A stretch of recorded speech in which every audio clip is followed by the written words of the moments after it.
La discusión pública por la cifra creciente de personas en situación de calle, en particular en la zona céntrica de Montevideo, ahora sumó otro factor, el arquitectónico.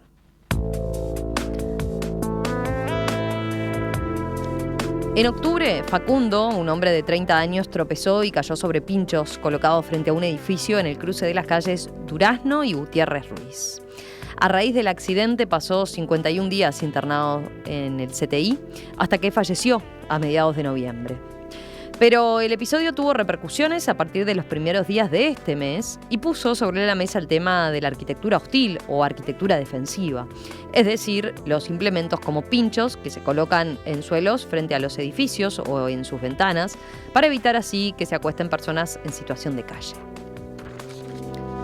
El Consejo del Municipio B resolvió el 4 de diciembre pasado por unanimidad buscar la regulación de elementos punzantes, cortantes o similares que tengan posible y que impliquen posible riesgo para los transeúntes. Además, determinó comenzar a intimar a edificios a retirar estos elementos con 5 días de plazo, según la resolución a la que accedió en perspectiva. Y de acuerdo con el diario El País, el municipio lleva ya enviadas más de 300 intimaciones. A nivel departamental, el ruido en torno al episodio llevó a la Intendencia de Montevideo a conformar un grupo de trabajo para estudiar el tema. Y según supo en perspectiva, desde el municipio CH, se aguardan lineamientos departamentales, pues se considera que la materia debe encararse con un criterio único en la ciudad. Mientras tanto, ¿qué otras alternativas tienen los vecinos para evitar este tipo de arquitectura hostil, como es llamada? Vamos a consultarlo, vamos a conversarlo en los próximos minutos. Estamos recibiendo aquí en estudios al arquitecto Alberto Leire, que es flamante presidente de la Sociedad de Arquitectos del Uruguay. Alberto, ¿qué tal? Bienvenido, un gusto. Leira, pero... Leira, perdón. Pero soy yo, sí. Muchas gracias por la invitación. Y además, decía flamante presidente porque asumiste ayer. Ayer de noche asumí en la SAU y bueno, un honor estar de alguna manera trabajando en colectivo en la Sociedad de Arquitectos. Y también nos acompaña el arquitecto Gabriel Lambach, que es docente de la Facultad de Arquitectura de la Universidad Ort. Gabriel, ¿qué tal? Bienvenido. ¿Qué tal? Buenos días. Un placer estar acá compartiendo con ustedes estos minutos. Bueno, voy primero con una primera pregunta. La arquitectura hostil no son solo estos pinchos que tanto han dado que hablar, también abarca elementos colocados para evitar que uno pueda acostarse en un banco en una plaza, por ejemplo, pero ese es un único ejemplo. Hoy más temprano aparecían otros. A ver, ¿cómo la definirían ustedes? ¿Quién quiere romper el hielo? Bueno, lo primero que diría es que no es arquitectura. O sea, nosotros justamente desde la SAU se ha discutido mucho el término de llamarle arquitectura a estos equipamientos.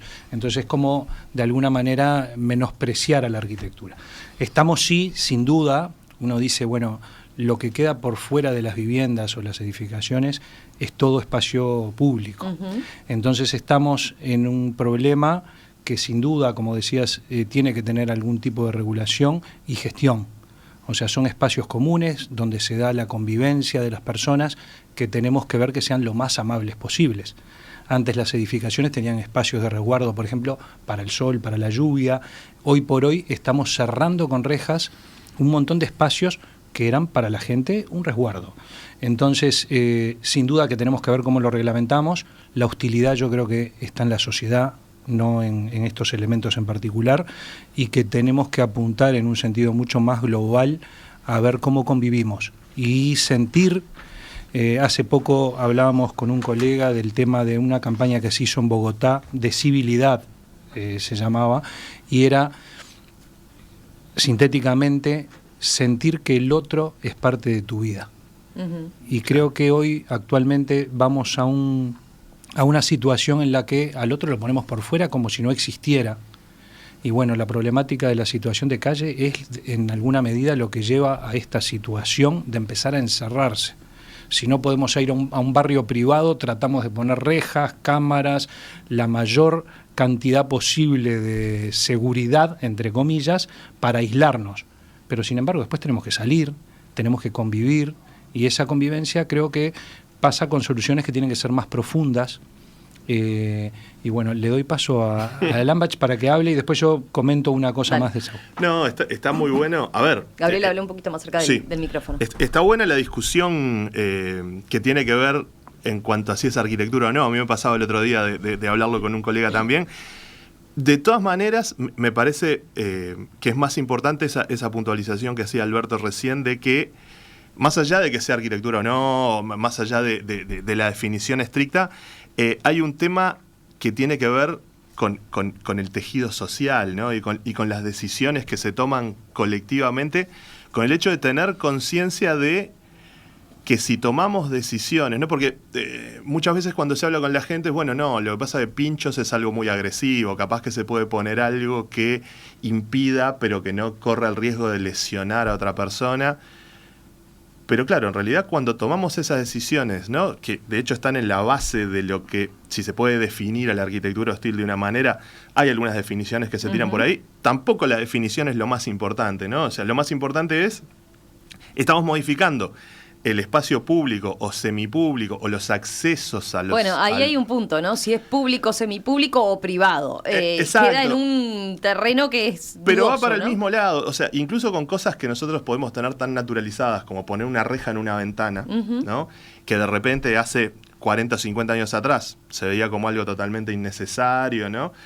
La realidad es que al tomar esas decisiones perdemos todos, ¿no? Porque se pierde la calidad, o sea, se pierde lo que es la ciudad y lo que es la convivencia dentro de la ciudad por decisiones que por un lado son inevitables, ¿no? Yo el otro día también conversaba el hecho de que, bueno, el vecino que decidió poner ese tipo de dispositivo no lo hizo pensando en matar a nadie, ¿no? Pero sin embargo el accidente pasó. Entonces, esta reflexión, ¿no? de hacer una reflexión colectiva pensando en que lo que tenemos que plantear como ciudad de acá en adelante es una ciudad inclusiva, ¿no? Es una ciudad que trate de resolver los problemas de fondo, ¿no? El problema de fondo es, bueno, hay gente que duerme en la calle. Está bien, todos estamos acostumbrados a que eso es un resultado o algo que se da en la sociedad actual, pero es algo que es lo que deberíamos tratar de combatir en lugar de preocuparnos por en qué lugar exactamente están esas personas, ¿no? Entonces hay muchos temas acá que trascienden a la práctica de la arquitectura estricta, digamos, ¿no? Ahí está, teniendo en cuenta eso, ya el término es polémico, les consulto, a ver, ¿qué otros ejemplos hay para enumerarlos, ¿no? Decíamos esto, lo de los pinchos, claramente, las concertinas, hoy mencionábamos más temprano.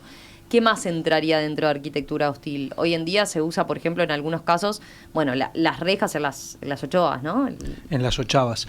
Se me ocurría una cosa, porque cuando hablas del espacio público y el espacio privado, nosotros estamos acá en un estudio de Radio Mundo sobre la Plaza Independencia. Imagínate que cerraran todo con rejas, las pasivas, que están por reglamentación, habilitadas en los edificios de acá, de todo el entorno de la plaza. Que esto ese espacio es público, es privado, ¿verdad? O sea, perfectamente los dueños podrían decir, bueno, ¿sabes qué? Voy a instalar unas rejas y voy a controlar quién pasa por acá junto al edificio. Es como fuerte. A mí me toca, yo integro la Comisión Especial Permanente de Ciudad Vieja, que es una comisión asesora en lo patrimonial de la Intendencia de Montevideo. Ahí, por ejemplo, se procesó la instalación de rejas en la iglesia que está en diagonal a la Casa Central del Banco República. Y se instalaron, ¿no? Posteriormente, bueno, el Mides tuvo rejas en la fachada, ¿no? Exacto. Y posteriormente han venido otros proyectos de cerrar con rejas, porque tienen esta problemática de la gente que duerme en la calle. Uno es de la Bolsa de Valores. Otro proyecto, que en realidad fue aprobado, yo no lo voté positivamente, en la Casa Central del Brou. Entonces uno dice, ¿no? Primero que realmente desfigura la intención de la arquitectura que se generó ahí. Tampoco es solución al problema de la gente que está viviendo en la calle, y a veces hasta te pueden saltar y estar del lado de adentro de la reja, ¿no? Que también esto ocurre. Entonces, es discutible, es muy discutible hasta dónde yo instalo esto y qué solución estoy dando. También es verdad que la persona que tiene su casa ahí y que de repente están las personas del lado de afuera haciendo sus necesidades en la puerta, es un perjuicio importante y hay que ver de qué manera solucionarlo. Hay varios mensajes en ese sentido también, ¿no? Bueno, en definitiva, claramente todos coincidimos en que el problema de fondo es las personas en situación de calle y que la solución sería una solución de fondo para ese tema. Pero después también está el vecino, ¿no? ¿Qué pasa? Claro. ¿Cómo hace para convivir con esa situación? Donde sale de su casa y en la puerta la persona que vive en la calle, bueno, le termina orinando, defecando en la puerta de su casa. O los gritos, o el ruido molesto. Es que ese yo creo que es el desafío principal, ¿no? Porque toda esta reflexión de la que nosotros estamos conversando, no es preciso que no se quede en una discusión larga, ¿no? Que no ofrezca soluciones. Yo creo que hay como dos perspectivas importantes, que es la solución en el corto plazo, ¿no? Decir, bueno, hay una situación que de alguna manera hay que tratar de solucionar o de paliar ahora, ¿no? Y decir, se controlan, ¿no? Se minimizan los accidentes, pero después hay otra discusión que se tiene que dar más a largo plazo, que es como cuando hablamos de educación, ¿no? O sea, cuando se hablan de cambios en la educación, muchas veces se toma como el hecho de que es una cosa que hay que cambiarla e implementarla en 3 meses. Son cosas que llevan un tiempo muy largo. Entonces, hay acciones a corto plazo, pero también hay que pensar en el mediano plazo. El ejemplo que daba Alberto recién de las pasivas, ¿no? De los espacios esos que son públicos, pero que están en esa órbita medio semipública, ¿no? Todo alrededor de la plaza, está buenísimo porque es un ejemplo claro en donde estás ahí, ¿no? O sea, estás al límite, pero es un lugar en donde pasan todas las personas. Ahora, hablando de esto, me venía a la memoria un ejemplo de cómo todo esto de la arquitectura o las medidas que se toman para evitar que determinado grupo de personas llegue a un lugar, a veces no tienen por qué ser. Yo el otro día estaba repasando una experiencia sobre la primera mitad del siglo XX de la zona de Nueva York, en donde un alcalde, o no me acuerdo exactamente cuál era el título, pero una persona de esas que son las que administran una región específica, ¿no? Una ciudad específica, había tomado una medida en donde una serie de puentes que pasaban, ¿no? Y que dejaban acceder, creo que era Long Island, que era una zona medio de veraneo en ese momento de la historia, no permitían, los puentes eran lo suficientemente bajos, los espacios eran lo suficientemente bajos para no permitir el acceso de los ómnibus que venían desde más afuera, que eran más altos. Esa era la medida que había tomado el tipo, ¿no? Entonces decís, bueno, esa arquitectura es una estrategia para segregar a determinado grupo de personas de llegar a un determinado lugar, ¿no? Y eso es esa perspectiva más maquiavélica de la cuestión, ¿no? De decir, bueno, no te pongo pinchos, pero si venís en el ómnibus que trae a la gente que yo no quiero, no podés pasar, ¿no? Entonces, eso también es parte de esa estrategia. Hay otras experiencias. Yo el otro día hablaba con una colega, con Maya Benevicius, la arquitecta Maya Benevicius, que es una colega de la universidad, y había ejemplos de ciudades como Ámsterdam y Copenhague en donde se habían establecido como, no me acuerdo el nombre exacto, pero eran como comisiones, ¿no? En donde se tomaban las decisiones sin perder la perspectiva operativa, pero de una forma concertada entre diferentes actores, ¿no? Para evitar lo que pasó en otros lugares, en Europa y en Estados Unidos, donde se toman medidas como esta de bajar la altura de los puentes, ¿no? En donde, bueno, directamente, de una manera medio subliminal, se limita el acceso a cierto grupo específico, ¿no? Y eso es lo Así que por lo que vos decías, Gabriel, esto tiene antecedentes desde hace mucho tiempo, no es algo nuevo la arquitectura. Claro, es lo que hablábamos con Alberto, ¿no? De esos, lo que hablábamos justo antes de entrar al aire, de esos ejemplos de Londres, ¿no? De los deflectores de orina del siglo XIX. A ver, explíquenlos porque lo hicimos fuera de micrófono. Era la situación esta en donde en Londres de principios del siglo XIX, ¿no? Una ciudad industrial, ¿no? Y en donde había un crecimiento muy, muy, muy grande de la población y en donde, claro, el tema de medidas urbanas y todo eso no estaba demasiado controlado todavía. Se instalaban en algunos edificios unos dispositivos que el objetivo que tenían era evitar que las personas orinaran en la calle, poniendo unas especies como de babetas, ¿no? O sea, algo, sí. Una especie como de plano metálico inclinado para que la orina rebotara hacia su productor, digamos, ¿no? Entonces, se toma mucha cerveza también allá en Inglaterra. Bueno, exactamente, ¿no? Bueno, acá en Uruguay también. Esos otros dispositivos en algunas ciudades en donde justamente por el alcohol, las cerraduras tienen como una especie de embudo, ¿no? Para cuando llegas borracho a tu casa no tengas problema de invocar la llave en la cerradura.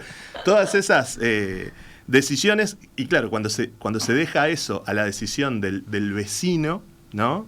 Es peligroso, ¿no? Porque por un lado es el vecino el que asume la responsabilidad y por otro lado el vecino se puede equivocar, ¿no? Y de repente no tiene la intención de erosionar la ciudad en sí.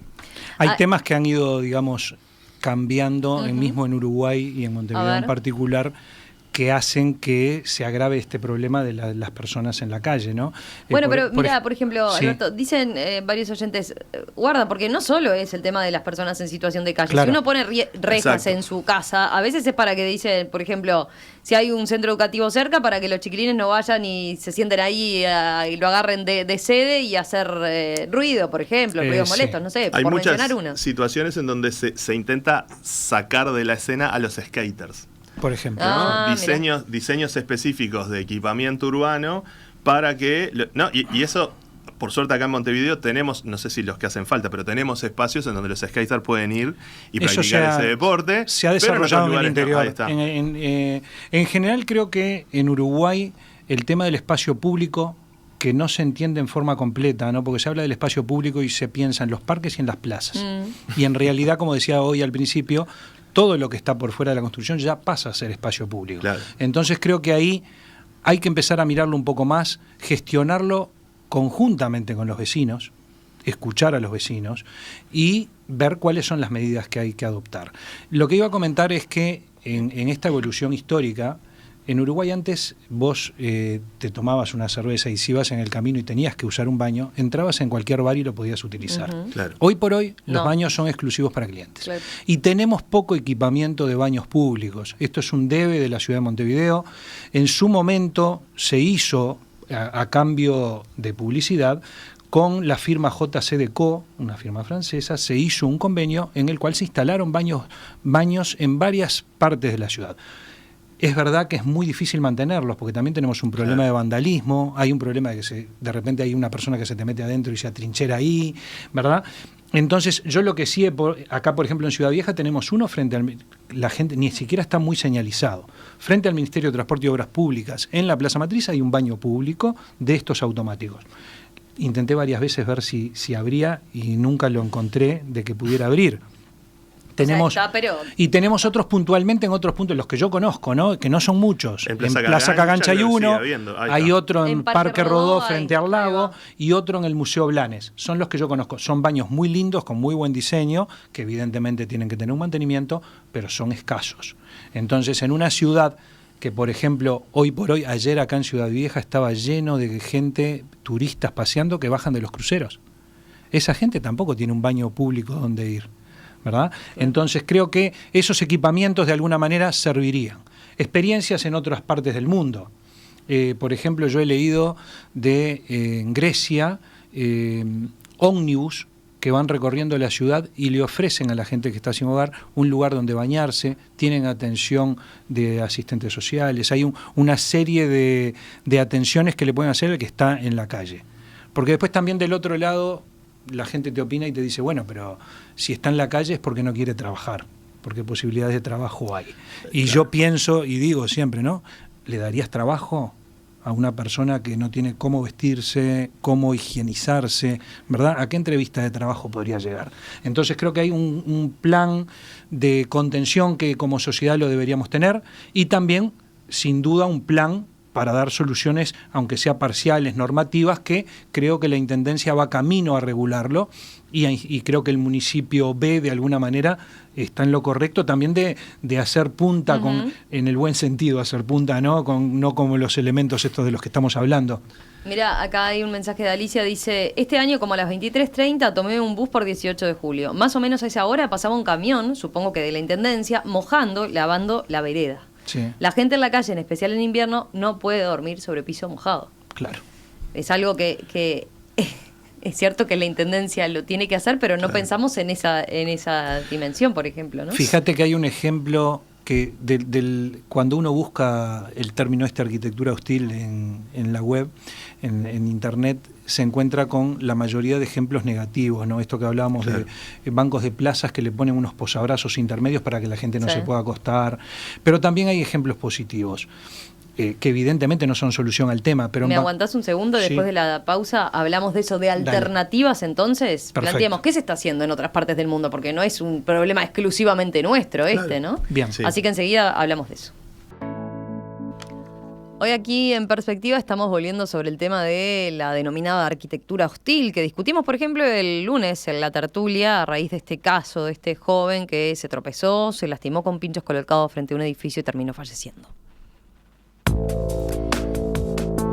Esta vez estamos tratando el tema con profesionales del área, con el presidente de la Sociedad de Arquitectos, Alberto Leira, y con Gabriel Lambach, que es docente de la Facultad de Arquitectura de la Universidad Ort.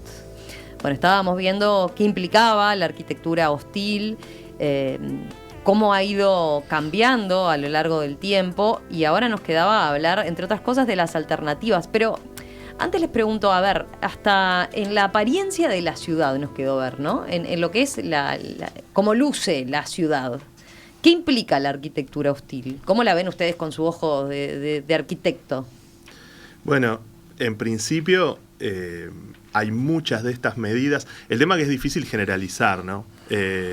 Hay muchas de estas medidas que terminan limitando la calidad del espacio público, ¿no? Y obviamente modificando proyectos de arquitectura, ¿no? o espacios urbanos, ¿no? Modificándolos con elementos que inicialmente no formaron parte del plan, ¿no? Entonces ahí hay un problema que era un poco relacionado con lo que estábamos hablando un momento fuera del aire, ¿no? O sea, que tiene que ver con el hecho de que cuando se plantea una solución, ¿no? O una estrategia para solucionar un problema, muchas veces fallamos, y eso ya hablando más en términos locales, ¿no? En lo que hacemos, las prácticas que normalmente llevamos adelante en Uruguay, no solo a nivel de arquitectura, sino a nivel de gestión en general, fallamos en el control, ¿no? O sea, decimos, bueno, planeamos una estrategia o definimos, era muy bueno el ejemplo de Alberto de los baños públicos, ¿no? Donde, bueno, los baños públicos están ahí, pero no se sabe si funcionan, ¿no? O no funcionan y no se sabe muy bien cuándo se van a poner en funcionamiento de vuelta. Entonces, pensando en este grupo de trabajo, ¿no? que se está armando desde el lado de la Intendencia, es importante no quedarnos conformes con el hecho de definir una estrategia o de reglamentar de alguna manera, sino también definir estrategias de control, ¿no? Para saber que, bueno, si instalamos los baños, que eran baños con buena calidad, ¿no? O sea, que estaban acordes a lo que se puede plantear como una solución de largo plazo, bueno, pero si después no se puede entrar, hay cosas que faltan ahí, ¿no? Alberto. Bueno, yo directamente a la pregunta es negativamente. En general, las propuestas estas de alguna manera de cerramientos o lo que sea, son con poco diseño o casi nada de diseño, son como manotazo de ahogado que afean la arquitectura y afean la ciudad. Evidentemente, hay macetones también, no mencionamos que se ponen, ¿no? Bueno, se colocan macetones con plantas que a veces... Ahí le ponen un poco de verde. Es una solución parcial, evidentemente no va al tema de fondo, pero mejora la solución. Yo quería mencionar una cosa que me parece que son datos importantes para la problemática. Se realizó en la Sociedad de Arquitectos a fines de noviembre una mesa redonda, un conversatorio sobre los temas de la problemática carcelaria y la gente sin hogar. Entonces hay números que son muy fuertes y que nos posicionan como país y como ciudad Montevideo en una problemática que repercute en esto, o que es causa. Uruguay ocupa el puesto número 8 en la cantidad de gente en situación de cárcel, presos. Hay unos 16.000 presos en todo el país. El tratamiento en la cárcel es en condiciones de hacinamiento, con mala calidad constructiva y sin regulación. O sea, ahí los arquitectos tenemos para aportar en ese sentido, y creo que es un tema que las autoridades nacionales van a tener que encarar y que a su vez tendremos que conversar con las autoridades nuevas que haya el año que viene, departamentales y municipales, porque es una problemática que repercute sobre todos. La gente que está en situación de calle, un 60% se compone con alrededor de un 10% de gente que sale del INAU, y más de un 50% que es gente que sale de la cárcel y no tiene a dónde ir. Entonces, esa gente generalmente reincide y vuelve a estar en la cárcel. Entonces tenemos situaciones de cárcel que no reeducan y no pueden reinsertar en la sociedad.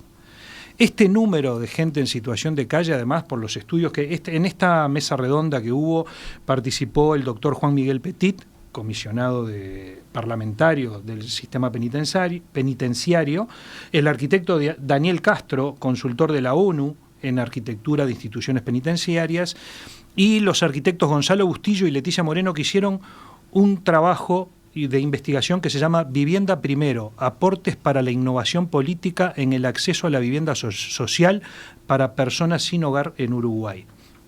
Entonces, tenemos un problema con la gente que va presa y que no logra reinsertarse en la sociedad. Tenemos un problema de déficit enorme de viviendas y que tenemos que dar solución. Y hay experiencias a nivel internacional en la cual, sin duda, la vivienda es el primer lugar donde uno siente que está protegido. Esta gente que está en situación de calle, generalmente ni siquiera el resto la saludamos, no la miramos, hacemos como que no existen. Y eso evidentemente te va bajando hasta la calidad humana de la dignidad y de tener la mirada de otro y un buenos días. ¿Cuánto tiempo pasan sin que los nombren, por ejemplo? Exacto. ¿No? Entonces, creo que hay una problemática. Bueno, decían Bustillo y Moreno que el tema de la gente en situación de calle creció en los últimos 20 años en un 600%. Pavada de número, ¿no? Y haciendo una especie de predicción de qué puede pasar en el futuro, dicen que para el 2030 puede haber alrededor de 10.000 personas, o sea, el doble de las que hay hoy.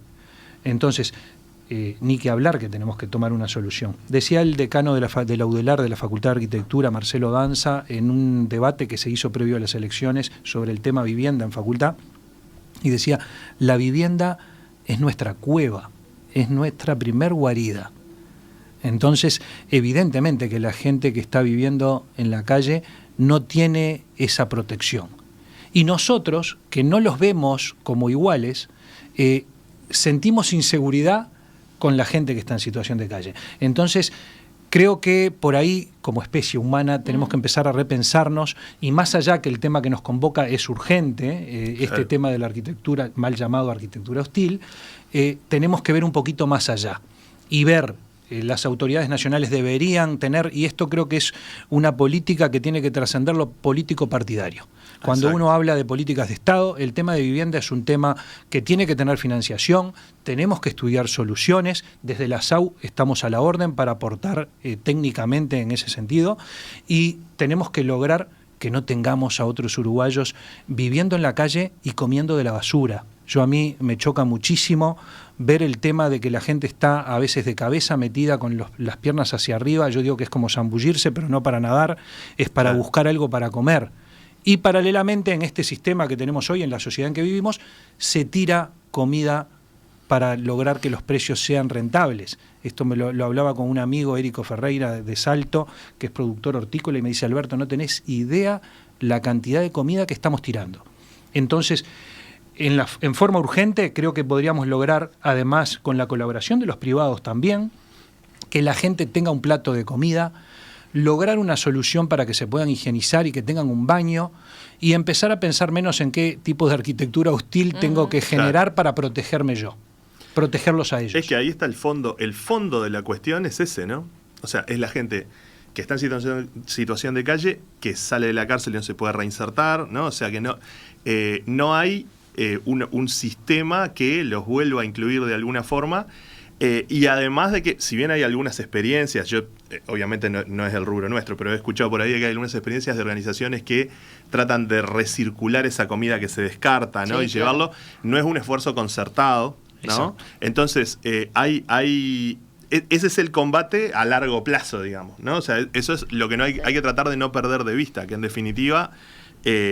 ¿Dónde están las causas? Claro, y que no... O sea, que es algo que se tiene que analizar desde la perspectiva social y eso lo hablábamos también con Alberto cuando estábamos llegando, no hay que tener miedo a decir es un tema político, ¿no? O sea, a eso a mí me parece fundamental, ¿no? Porque lo de la política partidaria y lo de las estrategias políticas muchas veces se entreveran, ¿sí? O sea, se mezcla y la gente dice, no me quiero meter en cosas.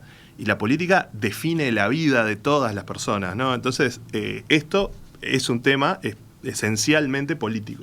Se suman un par de temas más en esto, que es, evidentemente, hay problemas de adicciones, hay problemas de salud mental, y estos temas también tienen que ser abordados con carácter general. Pero si les parece, a ver, volvamos por un minuto a lo estrictamente de arquitectura, porque lo otro claramente es un tema social, es un tema de convivencia que también es difícil solucionarlo de la noche a la mañana, ¿no? Pero uno dice, bueno, volvamos a ese vecino que se encuentra con esta situación.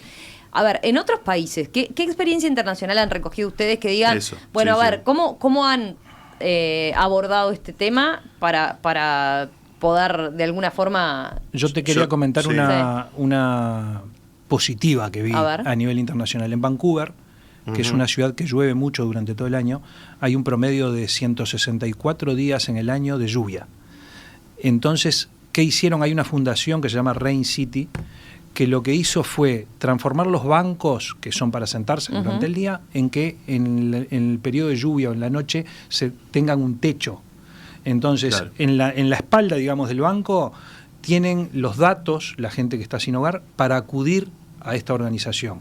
Pero le están proporcionando un techo para lo que decías vos, ¿no? O sea, no mojarse, no pasar el frío, y que mojado, evidentemente, es una situación muy delicada. Esa es una situación en la que vi como lo contrario al poner esos posabrazos para que no te acuestes, ¿no? Yo acá justo tenía unos apuntes en donde había algunos ejemplos bien rápidos, que los leo medio rápido. Ya hablamos de Ámsterdam y Copenhague, pero en Toronto, por ejemplo, hablando de Vancouver justamente, rediseñó sus bancos públicos eliminando los divisores antidurmientes y creando mobiliario convertible, ¿no? Y que puede funcionar como refugio temporal en situaciones de emergencia. Helsinki priorizó ofrecer vivienda a personas sin hogar, reduciendo la necesidad de medidas hostiles en el espacio público. Y París transformó áreas urbanas en espacios comunitarios, agregando servicios como agua potable y baños públicos, fomentando la inclusión en lugar de la exclusión. Esto de Helsinki... ¿En áreas públicas decís? ¿Lo hizo? Sí. Porque tengo un mensaje áreas acá, urbanas por ejemplo, en espacios comunitarios. hay quien también pone el grito en el cielo. Silvana dice... Horrible usar la plaza del barrio y demás céntricas para la gente, para que se bañe la gente. Pongan una casa a disposición y todos contentos, dice. Lo que pasa es que muchas veces nos perdemos el foco de que la vivienda es un derecho humano, ¿no?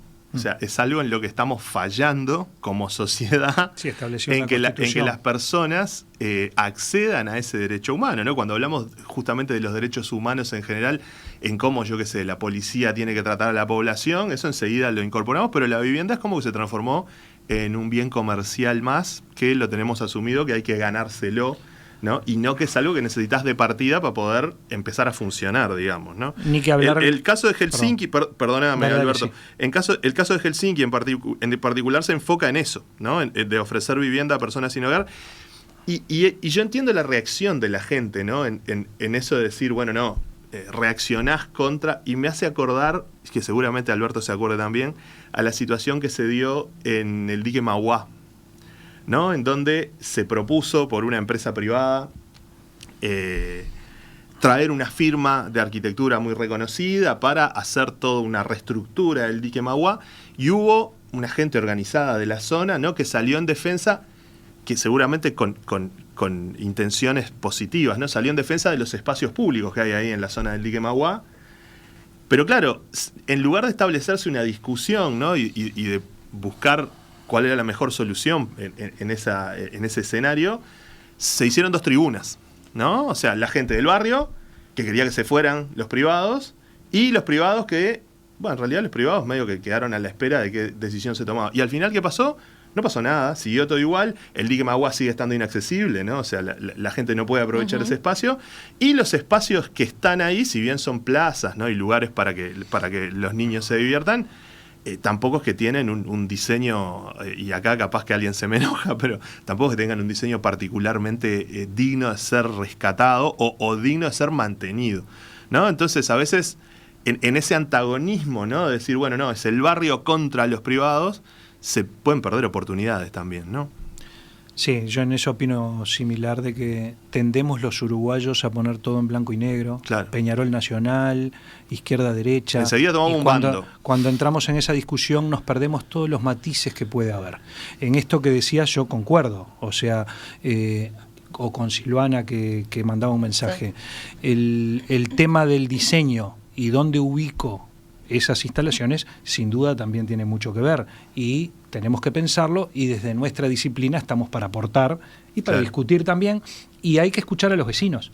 Bueno, mira esto, me gustó esta alternativa. Quizás una alternativa es que habría que mejorar el tema refugios, hacerlos muy atractivos. Sí. Muy atractivos, justamente porque tenemos un problema. No es que ahora no haya cupo suficiente, el problema es que hay mucha gente que sigue diciendo que no quiere acudir a esos refugios, por ejemplo, ¿no? ¿Qué tal si se haga una revolución en materia edilicia, digamos, en los refugios, ¿no? Que verdaderamente se vuelvan lugares súper atractivos, que inviten a ir, luminosos, limpios, con apertura, digamos, ¿no? Que sea otra cosa distinta a lo que son hoy, seguramente. Puede ser algo positivo. Los refugios igual no dejan de ser algo transitorio. Claro. El proyecto que decía Gabriel se llama Vivienda Primero, que se ha instalado en varios países. Había otro régimen... Acá en el MIDES llevó a cabo un plan piloto con entregando algunas viviendas para justamente personas que estaban en situación de calle, pero en una y que estaban dentro de una población que se le hizo un seguimiento como para que pudieran efectivamente adquirir una vivienda y empezar un programa donde se empezaran a reinsertar, digamos, y a reintegrar a la sociedad en todos los aspectos, ¿no? Más allá de la vivienda. Que tener vivienda y tener trabajo es como que ya te estructura y ayuda justamente a la salud mental. O sea, cualquiera que pierda su trabajo va a tener un problema, evidentemente. Y si pierde su casa, imagínate, o sea, es muy sencillo de repente desde afuera estar viendo la situación y hablar, pero no la estás viviendo. Claro. Entonces, sí creo que tenemos que lograr esas sinergias entre los organismos del Estado, entre los partidos, entre los privados y los públicos, para poder dar solución. Son temas que creo que está bueno charlarlo, y ahora la situación está totalmente injusta de esta persona que falleció, nos lleva a ponerlo sobre el tapete y discutirlo. Pero creo que como sociedad nos debemos una discusión fuerte de cómo estamos viviendo, cómo es nuestra ciudad. Yo decía que a partir de la discusión de la fundación de Montevideo y sus 300 años, yo digo, bueno, capaz que tenemos que empezar a discutir un poquito más cómo es nuestra ciudad y no quedarnos tanto en las leyes de Indias, ¿no? Empezar a ver un poquito cómo queremos que sea, con qué ciudad soñamos. Y en eso yo creo que a nadie le gusta ni la arquitectura defensiva, ni la gente en situación de calle, ni gente que no tenga para comer. Busquémosle una vuelta para ver si como uruguayos, que somos muy poquitos, podemos solucionarlo. No, y pensando en ese planteo, ¿no? De decir, bueno, que los refugios sean realmente atractivos, el cuidado que tenemos que tener, que es algo que nos pasa bastante, yo diría, a nivel regional, ¿no? A nivel Latinoamérica, es decir, pero mirá lo que les dan, ¿no? Y vos decís, pero mirá que, o sea, si a esta gente no se les soluciona, no se les dan soluciones, el problema también es tuyo, ¿no? Sin duda. El problema es de todos. Sí. Entonces, hay que tener cuidado con las reacciones que muchas veces complican, ¿no? O sea, cuando tenés reacciones de un grupo suficientemente grande de la población, te pueden complicar estrategias que están orientadas en una dirección positiva. Sí. También es cierto, bueno, este programa que yo mencionaba, que ustedes traían a nivel internacional, que aparentemente ha dado soluciones, ¿no? O es un aspecto claramente a considerar. Acá se ha implementado un plan piloto todavía muy pequeño para lo que es, y creo que todavía no hay una evaluación al respecto, pero también es cierto lo que apuntan algunos oyentes, ¿no? También es cierto que no todas esas personas que están en situación de calle están en condiciones, por ejemplo, de hacerse cargo de una vivienda. Sí, ¿no? Claro. Sin duda. Entonces es hiper complejo el problema. Porque muchas veces no entendemos, y me incluyo, ¿no? Yo tampoco las entiendo, las mecánicas, o sea, no podemos meter a esa gente en la misma estructura en la que nosotros ya estamos funcionando desde hace tiempo. Hay que entender las lógicas de esas personas, entender la realidad de esas personas, y eso es un trabajo transdisciplinar, ¿no? Multidisciplinario, O sea, sin duda. Es un abordaje con muchas miradas. Sí. Mirá, lo que decías de los refugios. En Ciudad Vieja nos pasó, yo siendo concejal vecinal acá en el municipio B, había, para ver bien el enfrentamiento que se da, ¿no?, unos inversores que eran unos uruguayos que habían vivido en el exterior e instalaron un hotel boutique, creo que era en la calle Cerrito, creo que era, y cerca de Pérez Castellano. Y una ONG, que en realidad tiene libertad de instalarse donde cree, les parezca conveniente, instaló enfrente un hogar. Claro. Entonces el tema del hogar, más allá que lo hagas atractivo, en general es por un horario. Te dan una ducha, te dan ropa de cama, tenés un lugar, un plato de comida, ¿verdad? Pero después tenés un horario que salís. Entonces, la gente salía, la mayoría era gente que también eran cuidacoches o tenían tareas muy, muy puntuales. Durante el día salían y se iban a esas tareas, pero había otros que quedaban en la vuelta. Exacto. Y esos que quedaban en la vuelta quedaban sin baño. Y algunos de los que quedaban en la vuelta tenían problemas de salud mental. Entonces los del hotel te decían, bueno, yo no quiero este refugio enfrente a mi hotel. Y por otro lado decís, bueno, también la ONG o las personas tienen derecho a tener ese refugio ahí. Claro. Pero tenés esa problemática, la fila que se arma previamente y la gente que queda en la calle después del horario que lo cubren, ¿no? Claro, esa situación se da en muchos de los hogares, ¿no? O sea, en donde al no tener otras actividades y el hogar es nocturno, y bueno, las personas se quedan ahí en la vuelta porque en realidad no tienen mucho a dónde ir. La puerta de entrada del Mides, que estaba acá cerca, creo que es, no sé si Convención, hacia abajo, cerca de Paysandú, generaba todo un problema. Hace poco me decía un amigo de unos amigos suyos que vivían ahí, se instaló de tal manera la problemática que quisieron mudarse. Y pusieron a la venta el apartamento donde vivían y lo mal vendieron porque nadie quería ir para ahí. Entonces... Claro. Es embromado y también desde el punto de vista incluso patrimonial en lo económico, ¿no? De que decís, pues yo tengo mi vivienda ahí y ya no es agradable vivir acá, ni tampoco la puedo vender en el valor que tiene. Tengo varios mensajes de los oyentes muy interesantes todos. La vivienda tiene que ser el tema número 1 a resolver a través de un gran esfuerzo nacional. Ni refugios ni casas ni casas ni baños. Viviendas básicas y decentes, dice, ni baños públicos, creo. En los diferentes, y dice además, en los diferentes barrios, no guetos, con seguimiento de persona a persona, con equipos multidisciplinarios, la casa es fundamental y prioritario para organizar la vida de cualquier ser humano. Es necesario hacer un ejercicio básico de imaginar también cómo es vivir en la calle, sin baño, sin higiene, sin cocina y sin cama. Empatía. Ahí está el tema del control, justamente, ¿no? Del acompañamiento. Ahí está. Empatía, sin duda es una palabra... Sí. Importante para este tema. Después, hay quien señala a propósito de algunas experiencias en el interior, por ejemplo, en el TUI de baños públicos, en la calle y en plazas, que se ha contratado directamente un limpiador y se paga algo y están bastante bien. Porque incluso había quien lo mencionaba como una fuente de trabajo también, una posibilidad de abrir empleo.